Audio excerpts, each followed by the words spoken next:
Welcome back to Getting Started this autumn, number 18, and we're almost through the business of how you set assessments. And next week we'll be looking at the question of how you might mark things. We're going to stick with the example that we've been looking at for the past couple of posts, Griselda and Maya's work on developing a set of competencies and then learning outcomes from them with the indicators that go with that. And that's what we're going to be doing this time. If we recap briefly, we wanted to start by defining what each learning outcome looks like at pass-fail level, and we thought about how to do that. Once you've done that, you're able to have a series of criteria against which you can write a pass-fail assessment that ensures that all of the things that a student has to demonstrate for that discipline have been demonstrated if they're able to pass the module. Next thing you want to do is think about higher thresholds and to set up your learning outcomes, perhaps even combine learning outcomes from more than one module, and to create a further assessment for higher grades. And again, you then get a set of criteria that you can turn into an assessment of some sort or another. The one way of sitting exams or setting exams that was dominant just up to maybe 18 months ago is now pretty much off limits, and that is simply to set something in writing and ask some students to write down their answers to it under controlled conditions. And there are lots of other options coming along, but that sometimes usually handwritten approach is not on anymore. There's lots you can do with smartphones and videos. I've mentioned earlier Jim Smith and the lazy teacher, and I would go back to that and say it's worth looking at what he recommends for classroom practice using cameras.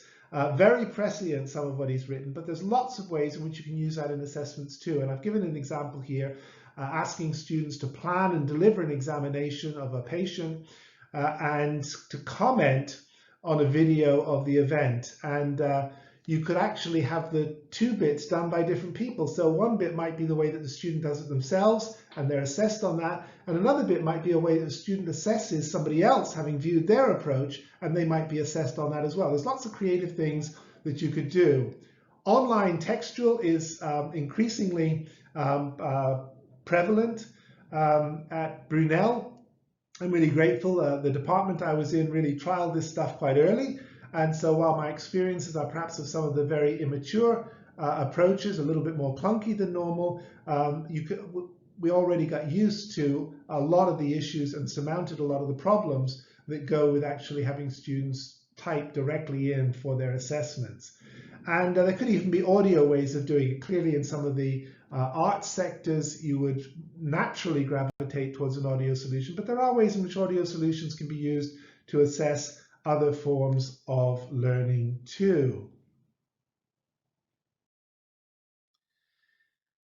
On the right-hand side, we've got a series of questions that we've alluded to already, which is all about how you set your thresholds. We spend a lot of time on that. So what I want to think about is, what are your options? Well, writing may still be an option. Handing stuff in may still be an option. A video as a way of establishing what you're able to do might be a good way of doing it, but a video with some reflection put on it might also be important. You might ask people to prepare something and you might assess their structured prep. You might have a Viva. I quite like Vivas. I think that they're an underestimated way of doing things. I think in a Viva it's possible to home in very quickly on somebody's strengths and weaknesses, but there are lots and lots of options, and I think one of the things that's happened these days is we're being forced closer to those options. And maybe you say to me, yes, Terry, I understand all of this. I understand about the learning outcomes. I understand how to turn them into something structured. I understand about listing them at pass-fail level. I understand listing them at higher levels, but how do I actually set the assessment? And I guess the best answer I can give on that is, let's talk. It is a skill that I've had to pick up over the years, and it does take some thinking about, but it's eminently possible. So let's talk.